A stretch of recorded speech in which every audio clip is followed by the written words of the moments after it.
लेकिन धर्माधिष्ठित राजनीतिक व्यवस्था जब तक नहीं होगी, जब तक धर्म का अंकुश राजनीति पर नहीं होगा, तब तक राजनीति साफ सुथरी नहीं हो सकती।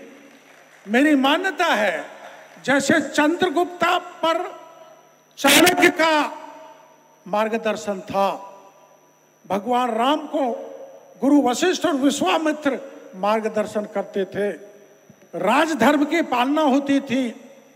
अब राजधर्म से सत्ताधारी लोग विमुख होने लग गए हैं। इसलिए मेरी मान्यता है, इस मौके पर मेरा सोच है, मेरा व्यक्तिगत सोच है, मैं किसी सरकार या किसी विचारधारा के खिलाफ नहीं बोल रहा।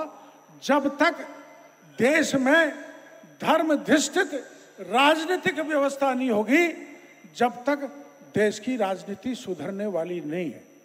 राजनीति में बुराइयां बहुत आ गई, नैतिक पतन हो गया, आचरण खत्म हो गया, पार्टी के प्रति वफादारी खत्म हो गई, विचारधारा खत्म हो रही है।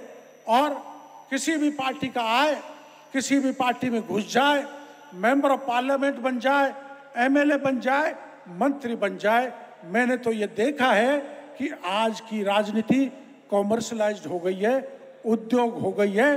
जो राजनीति पावन जनसेवा का पवित्र कार्य थी, वो जनसेवा से भटककर खुद की सेवा कैसे हो, मैं पैसे वाला कैसे बनूं, मेरा रिश्तेदार भाई नातेदार कैसे पैसे वाले बने, मैं ज़्यादा से ज़्यादा पैसे कैसे कमाऊं, इस भ्रष्टाचार में राजनीति इस दलदल में घुसी हुई है। उस राजनीति से, उस दलदल और भ्रष्टाचार भरी अनैतिक आचरण वाली राजनीति से मैं गुरुदेव से प्रार्थना करूंगा, इस मौके पर ऐसा संदेश देश को दें कि राजनीति शुद्ध हो, विशुद्ध हो और देश सर्वोत्कर्ष पर पहुंच सके।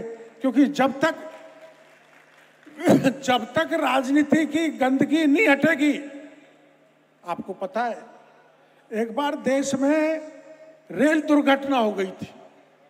लाल बहादुर शास्त्री देश के रेल मंत्री थे।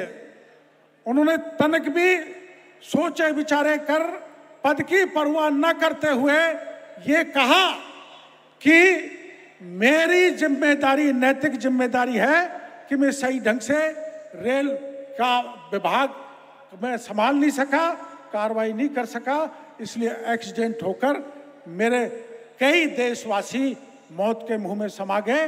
मेरी जिम्मेदारी बनती है कि मैं रेल मंत्री के पद से इस्तीफा देता हूं।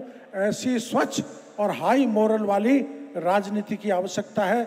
मेरे को भरोसा है गुरुदेव धार्मिक आध्यात्मिक प्रवचन तो हमको देंगे ही, लेकिन ये जो राजनीति दलदल में जा चुकी है, जहाँ पर भारी भ्रष्टाचार है, जहाँ पर भारी जातिवाद है, जहाँ भयंकर वंशवाद है, जहाँ पर रोज कीचड़ उछाला जाता है एक दूसरे के ऊपर, उससे देश मजबूत नहीं होता, लोकतंत्र कमजोर होता है। लोकतंत्र मजबूत हो, देश मजबूत हो, राजनीति चाणक्य चंद्रगुप्त जैसी हो, विश्वामित्र और भगवान राम की जैसी हो, ये आज के समय में संभव नहीं है। लेकिन इस ओर देश को मोड़ना पड़ेगा, क्योंकि देशी राजनीतिक कुछ लोग हिंदू को बांटते हैं, क्षेत्रवाद फैलाते हैं, जातिवाद फैलाते हैं।